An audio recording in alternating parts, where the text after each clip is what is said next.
Hello everyone and welcome to Study Center. So as video to আমি লৈ আহিছো subject verb agreement. এটা খুব important topic.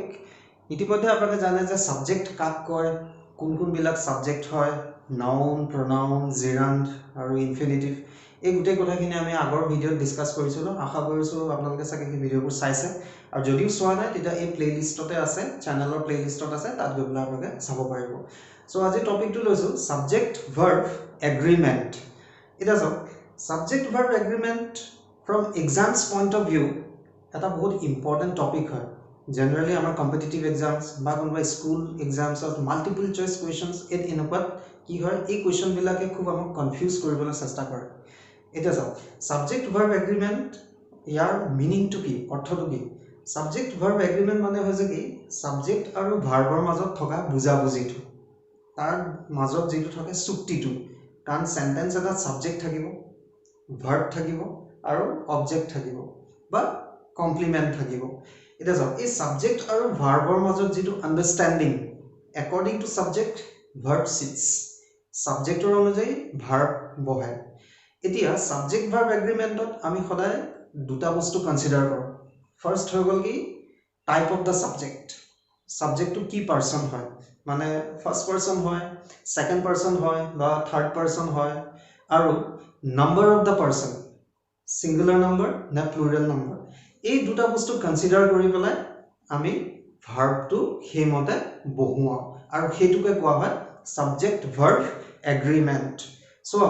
ইয়াত কেইবাটাও ৰুল আছে, নিয়াৰ অ্যাবাউট 7-8টা মান ৰুল আছে।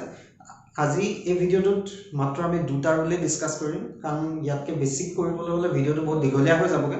সো আজি দুটা ৰুল ডিসকাস কৰিম, rule 1 and rule 2। আৰু ফাৰ্স্টত ৰুলত লৈছো either or বা either or। এটা চাওক এই EITHER either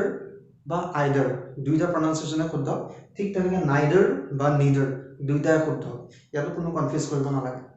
এটা চাওক জেনাৰেলি আমাৰ কি হয়, যদি সাবজেক্টটো যদি এটাই থাকে তাত,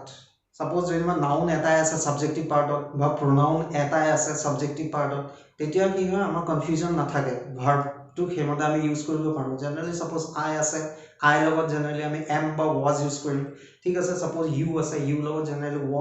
আ বা ওয়া বা হ্যাভ তেনেকুৱা ইউজ হ'ব। যদি হি আছে বা শি আছে বা দে আছে, কিন্তু যেতিয়া সাবজেক্টটো কম্পাউন্ড ফৰ্মত থাকে, কম্পাউন্ড মিন্স দ্যাট সাবজেক্টত নাউনেই হওক বা প্ৰনাউনেই হওক এটাতকে যেতিয়া বেছি থাকে, তেতিয়া আমাৰ ভাৰ্বটো আমি কাৰ মতে বহাম। ম্যাক্সিমাম টাইমত কি হয়, যদি সাবজেক্টটো কম্পাউন্ড থাকে তেতিয়াহলে ভাৰ্বটো প্লুৰাল ফৰ্মত বহে। কিন্তু এনেকুৱা কিছুমান এক্সেপশনাল কেস থাকে য'ত নেকি সাবজেক্টটো দেখাত প্লুৰাল হৈ আছে কিন্তু তাৰ সেন্সটো আকৌ সিঙ্গুলাৰ ফৰ্মত থাকে, তেতিয়া হল কি এই ভাৰ্বটো সিঙ্গুলাৰ ফৰ্মত বহিব। ঠিক সেই কনফিউজনখিনি আঁতৰাব লাগে। চাও আহক ৰুল ফাৰ্স্ট ৰুলটো হল কি, যদি সাবজেক্টিভ পাৰ্টত সেন্টেন্সৰ যদি সাবজেক্টিভ পাৰ্টত either বা or থাকে, তেতিয়া হলে সাবজেক্ট ভাৰ্ব এগ্ৰিমেন্ট বা ভাৰ্বে কাৰ সতে এগ্ৰি কৰিব, কোনটো সাবজেক্টৰ লগত ভাৰ্বে এগ্ৰি কৰিব। এটা চাওক first hall either A or B। এই A আৰু B টো এটো জাস্ট মই এটা ৰেফাৰেন্সৰ কাৰণে লৈছো। Suppose A and B example আছে ইয়াত, A আৰু B, A হল এটা বেলেগ সাবজেক্ট, B হল বেলেগ সাবজেক্ট। আৰু চাওক এই দুটা কম্পাউন্ড সাবজেক্ট হৈ আছে, A টো বেলেগ B টো বেলেগ, তেতিয়াহলে কম্পাউন্ড সাবজেক্ট। এটা চাওক এই দুটা কম্পাউন্ড সাবজেক্টক জয়েন কৰাই আছে, মানে একেলগ কৰাই আছে মানে either or। এটা চাওক either A or B, neither A nor B বা A or B যদি অকল or থাকে, তেতিয়াহলে সাবজেক্ট ভার্ব এগ্ৰিমেন্টত কোনটো ৰুলত আমি ভাৰ্ব বহুৱাব লাগিব বা কেনেকুৱাকৈ আমি ভাৰ্ব বহুৱাম। ফাৰ্স্ট চাওক either A or B, যদি either সাবজেক্টত যদি either or থাকে, তেতিয়া হলে আমি ভার্বটো সদায় যেটো পিছৰ সাবজেক্টটো অৰৰ পিছত যেটো আছে সদায় সেই সাবজেক্টটোৰ মতেহে ভাৰ্বটো আমি বহুৱাম। ইয়াৰ অৰৰ যেটো আগৰটো, ঠিক এই either A or B ইয়াৰ যেটো ভাৰ্ব আহিব, এই ভাৰ্বটো এই B ৰ মতেহে হ'ব, A ৰ মতে নহয়। এক্সাম্পল চাওক either I or he, option আছে am is a coming subjective পাৰ্টত চাওক এটো হৈ গৈছে subjective part either I or he এখিলাকে হল সাবজেক্টিভ পাৰ্ট কি আছে আইদাৰ আই অৰ হি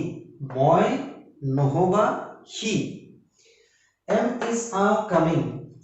এতিয়া এটা কনফিউজন আহিলে যে ইয়াত কামিং আছে এটা এম হ'ব ইজ হ'ব নে আৰ হ'ব সো ইয়াৰ ৰুল মতে কি হয় আইদাৰ বা অৰ থাকিলে সদায় পিছৰটো হ'ব তাৰ মানে অৰৰ পিছত যেটো সাবজেক্ট আছে ইয়াত এটা অৰৰ পিছত কি আছে হি এটা যাও হি টু কি পাৰসন হয় থাৰ্ড পাৰসন হয় কি নম্বৰ হয় সিঙ্গুলাৰ নম্বৰ এটা থাৰ্ড পাৰসন সিঙ্গুলাৰ নম্বৰত এই গিটা অপশনৰ ভিতৰত কি বহিব এম বহিব ইজ বহিব মানে আ বহিব অফ কোর্স হি লগত ইজ বহিব তেতিয়া হলে আইদাৰ আই অৰ হি কোনটো হ'ব ৰাইট আনসাৰ ইজ কামিং ইয়াৰ ৰুলটো হল একদম সিম্পল আইদাৰ অৰ থাকিলে সদায় অৰৰ পিছৰটো হয় সাবজেক্ট সদায় অৰৰ পিছৰটো লগতহে ভাৰ্বে এগ্ৰি কৰে ঠিক সেম ৰুল নাইদাৰ নৰ নাইদাৰ এ নৰ বি এটা চাও নাইদাৰ ইউ নৰ আই এই এ আৰু বি টু জাস্ট মই ৰেফাৰেন্সৰ কাৰণে লৈছো নাইদাৰ ইউ নৰ আই না তুমি না মই নাইদাৰে নোহোৱাটো বুজায় নাইদাৰ নৰে নোহোৱাটো বুজায় নাইদাৰ ইউ নর আই না তুমি না মই এম আ প্লেন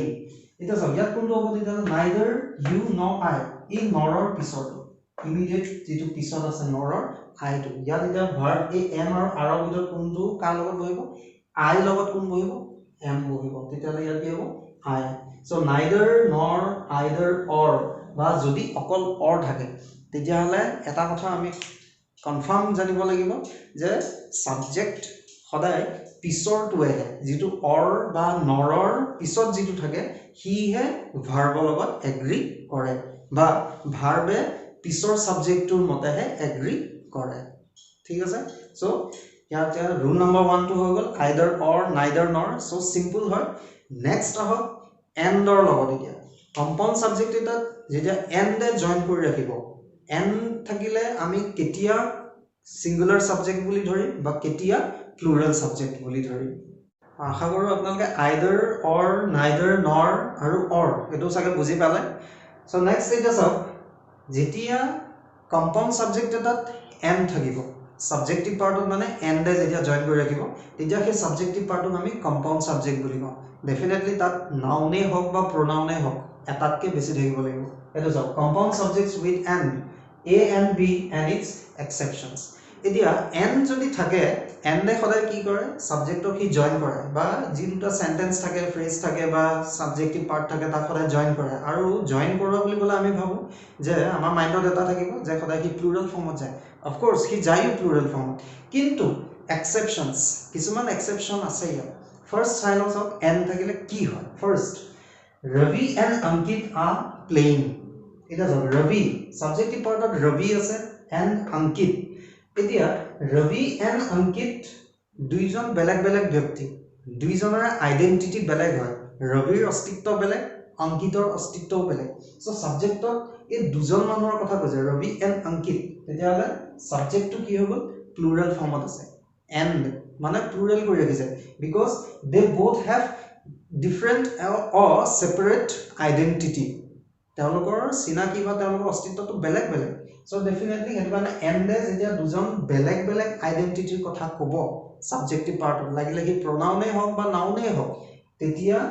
এন থকা সাবজেক্টটো সদায় আমি প্লুৰাল বুলি ধৰিম যদিহে আইডেন্টিটি দুইটা বেলেগ বেলেগ হয় সেইকাৰণে চাওক আৰ বহিলে আৰু আৰটো হ'ল সদায় প্লুৰাল সাবজেক্ট হয় মানে প্লুৰাল ফৰ্মত বহে প্লুৰাল সাবজেক্ট থাকিলে সদায় আৰ বহে next I and you are good friends মই আৰু তুমি ইয়েস মই তো মই তুমি হলা তুমি মোৰ অস্তিত্ব বেলেগ তোমাৰো অস্তিত্ব বেলেগ I have my own identity you have your own identity so and you তুমি আৰু মই বা মই আৰু তুমি দুইজন বেলেগ বেলেগ ব্যক্তি হল তেতিয়াহ'লে চাওক ইয়াত কি হ'ব আ গুড ফ্ৰেণ্ডছ এইখিনি লাগেতো ঠিকে আছে এ এণ্ড বি এণ্ডৰ লগত সদায় কি হয় প্লুৰাল হৈ যায় কিন্তু ইয়াৰ এক্সেপশনস খিনি ক'ত থাকে এন থাকিলেও কেতিয়াবা সাবজেক্টটো প্লুৰাল ফৰ্মত থকা নিচিনা লাগে কিন্তু এই সাবজেক্টটো কি হৈ থাকে সিঙ্গুলাৰ ফৰ্মত থাকে হেতু কেতিয়া হয় এটা চাওক এন থাকিলেও সাবজেক্টটো সিঙ্গুলাৰ হয় কেতিয়া হয় ঠিক আছে এটা চাওক ফাৰ্স্ট এক্সাম্পল চাওক each boy and each girl is playing. Each মানে প্ৰত্যেকটো so ইয়াত subjective part to হবলে girl লকে আছে each boy and each girl এই ইয়ালকে আছে কিন্তু ইয়াত মই কি দিছো is দিছো কিয় subjective part to এটা এটো এটা চাবলে গলে হল compound subject কাৰণ লৰা এটাৰ কথাও কৈ আছে আৰু ছোৱালীৰ কথাও কৈ আছে কিন্তু যদি compound subject এটাত each শব্দটো যদি থাকে লাগিলে এন্ডৰ আগৰ সাবজেক্টটো থাকিব পাৰে কি বা এন্ডৰ পিছৰ সাবজেক্টটো থাকিব পাৰে এটা থাকিলেও হল ইচ বা যদি দুয়োটাতে যদি সাবজেক্টিভ পাৰ্ট দুয়োটাতে যদি ইচ থাকে তেতিয়া হলে সেই সাবজেক্টটো আমি সদায় সিঙ্গুলাৰ সাবজেক্ট বুলি কনসিডাৰ কৰিব লাগিব এটা যাও each boy and each girl is playing ইয়াত কেতিয়াও আৰ নাথায় ই কেতিয়াও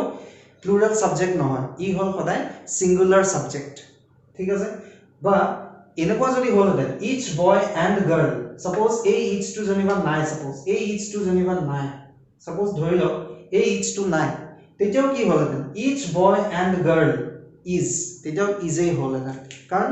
যদি and ৰ লগত subjective partত noun ৰ লগত and আছে তাপা noun আছে আগে পিছে তাত যদি each থাকে বা সেকেন্ড সেন্টেন্সটো চাও যদি every শব্দটো যদি থাকে তেতিয়া হলে n থাকিলো সেই সাবজেক্টটো সদায় সিঙ্গুলার সাবজেক্ট বুলি কনসিডার কৰা এটো হৈছে rule each boy and each girl is playing বা each boy and girl is playing every boy and girl has performed it is of every boy and girl প্ৰত্যেকটো লৰা আৰু ছোৱালী has performed ইয়াত এটা বয়ও আছে গাৰ্লও আছে কিন্তু সাবজেক্টত অলৰেডি কি আছে every বুলি আছে সো every যদি থাকে n থাকিলো সাবজেক্ট টু সদায় কি হ'ব সিঙ্গুলার হ'ব আৰু হেতু কাৰণে আমি কি ইউজ কৰিছো has boy and girl third person হয় has ইউজ হৈ গ'ল ঠিক আছে next so the singer and composer has come the singer এটো এটা নাউন হয় এটো এটা নাউন হয় গায়কজন আৰু কম্পোজাৰ মানে ধৰক জুনে গীতটো জুনে বনাইছে ধৰক জুনে লিখিছে বা মিউজিক ডাইৰেকশন কৰি স্কুল কৰি দিছে তেখেতক আমি কম্পোজাৰ বুলি কওঁ singer জুজনে গাইছে গানটো the singer and the composer এটা ইয়াত দেখাটো লাগি আছে যে দুজন বেলেগ বেলেগ হয় কিন্তু ইয়াত আছে কি has come ইয়াত রুলটো কি থাকে যদি সাবজেক্টিভ পার্টত দুটা নাউন থাকে ইয়াত নাউন দুটা আছে singer and composer আৰু সেই সাবজেক্টত জয়েন হৈ গৈছে and জয়েন কৰিছে মানে কম্পাউন্ড সাবজেক্ট আছিল and আছে হেগাটা কিন্তু যদি সাবজেক্টিভ পার্টত এটা যদি দা আৰ্টিকেলটো আছে ইয়াত সব আৰ্টিকেল দা যদি এটা যদি দা আছে ইটুত এন্ডৰ পিছৰটোত যদি কোনো ধৰণৰ আৰ্টিকেল নাথাকে দাটো যদি তাত নাথাকে তেতিয়া হলে সেই সাবজেক্টটো সদায় সিঙ্গুলার সাবজেক্ট বুলি ধৰে মানে এই সিঙ্গাৰ আৰু কম্পোজাৰজন হৈ গল একজন ব্যক্তি the singer and composer যিজনে গাইছে সেইজনে কম্পোজও কৰিছে যদি এনেকুৱা হলহেতেন the singer and the composer তেতিয়া কিন্তু সিঙ্গাৰজনো বেলেগ কম্পোজাৰজনো বেলেগ তাৰ মানে আৰ্টিকেল দাটো যদি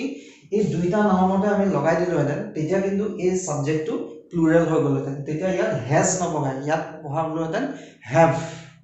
কিন্তু এটা যাও singer and composer ইয়াত আৰ্টিকেল কোড আছে অকল সিঙ্গাৰৰ সন্মুখত আছে মানে অকল এটা নাউনৰ সন্মুখত দাটো আছে এন্ডৰ পিছৰটো সন্মুখত দাটো নাই তেতিয়ালে কি বুজাই আছে এই সিঙ্গাৰ যিজন হয় হেজনে কি হয় কম্পোজাৰ এটো হৈ গৈছে ৰুল এন্ডৰ ক্ষেত্ৰত ঠিক তেনেকৈ এ আৰু এনৰ ক্ষেত্ৰতো হ'ব যদি হয় suppose a singer and a composer এজন সিঙ্গাৰ আৰু এজন কম্পোজাৰ have come হ'ব যদি কয় এ সিঙ্গাৰ এন্ড কম্পোজাৰ কতিটা has কোনোবা সিঙ্গাৰ এজন আৰু কম্পোজাৰ এজন কোনোবা সিঙ্গাৰ আৰু কম্পোজাৰ এজন আহিছে তাৰ মানে দুইজন এজনেই হৈ গ'ল কিন্তু ইয়াত এটা দা সিঙ্গাৰ এন্ড কম্পোজাৰ তেতিয়ালে সিঙ্গাৰজন যিজন হেজনেই কম্পোজাৰ যদি ইয়াত দা ইয়াতো থাকিলে হেতেন তেতিয়া কিন্তু এই দুটা সেপাৰেট হৈ গ'লেতেন তেতিয়া প্লুৰাল ফৰ্মত আহিলে হেতেন ঠিক আছে নেক্সট সব কিছুমান এনেকুৱা থাকে দেখাত বেলেগ কিন্তু সেম থাকে অস্তিত্বটো একেই ঠিক তেনেকৈ সব bread and butter is his daily breakfast bread and butter ইয়াতো সব bread বস্তু এটা বেলেগ butter এটা বেলেগ মাইন্ডত আমাৰ হেতু আহিব পাৰে কিন্তু এই bread and butter এই দুটা একেটা বস্তুৱে হয় কাৰণ এই দুটা কি হয় ইটোৱে হিটুৰ কমপ্লিমেন্ট হয় উইদাউট ব্ৰেড বাটাৰৰ কাম নাই, বাটাৰৰ অবিহনে ব্ৰেডৰ কাম নাই, কাৰণ আমি বাটাৰ আমি ক'ত লগাম, ব্ৰেডতহে বাটাৰ লগাম। তেতিয়াহ'লে ব্ৰেডৰ অবিহনে বাটাৰৰ কাম নাই, বাটাৰৰ অবিহনে ব্ৰেডৰ কাম নাই। সেই তেনেকুৱা কিছুমান বস্তুত যদি এনটো থাকে তেতিয়াও সেই সাবজেক্টটো সিঙ্গুলাৰ ফৰ্মতে থাকে। ঠিক আছে, bread and butter is his daily breakfast. Bread আৰু বাটাৰ তাৰ ৰেগুলাৰ ব্ৰেকফাষ্ট হয়, মানে সি ডেইলি ব্ৰেকফাষ্টত ব্ৰেড আৰু বাটাৰ খায়। ঠিক তেনেকৈ ঘোঁৰা গাড়ী, এতিয়া ঘোঁৰা গাড়ী যেনেকৈ দ্য হৰ্চ এণ্ড কেৰিয়েজ, তাৰ লগত যদি আমাক দিয়ে are coming নে is coming, definitely the horse and carriage is coming, কাৰণ ঘোঁৰা গাড়ী, ঘোঁৰা আৰু গাড়ী নহয়, ঘোঁৰা গাড়ী, ঘোঁৰা গাড়ীখন কাৰ ঘোঁৰা, সো ঘোঁৰা গাড়ী। হৰ্চ কেৰিয়েজ ইটোৱে সিটোৰ কি হয় কমপ্লিমেণ্ট, এৰি ইটোৱে সিটোক এৰি থাকিব নোৱাৰে বা ইটোৱে সিটোৰ বদলি অস্তিত্ব নাই। সেই তেনেকুৱাত এন থাকিলেও সাবজেক্টটো সদায় সিঙ্গুলাৰ ফৰ্মত থাকে। ঠিক আছে, সো এইখিনি আছিলে এই ভিডিঅ'টোত সাবজেক্ট এণ্ড ভাৰ্ব এগ্ৰিমেণ্টৰ ৰুল 1 এণ্ড ৰুল 2। আশা কৰোঁ আপোনালোকে বুজি পাইছে চাগে। ইয়াৰ নেক্সট ভিডিঅ'ত আমি ডিছকাছ কৰিম ৰুল 3, তাত থাকিব উইথ থাকিলে কি হয় সাবজেক্টত, আৰু এজ ৱেল এজ থাকিলে কি হয় বা এলং উইথ থাকিলে কি হয়, সেইখিনি আমি ডিছকাছ কৰিম। সো তেতিয়ালৈকে সকলো ভালে থাকক, ধন্যবাদ।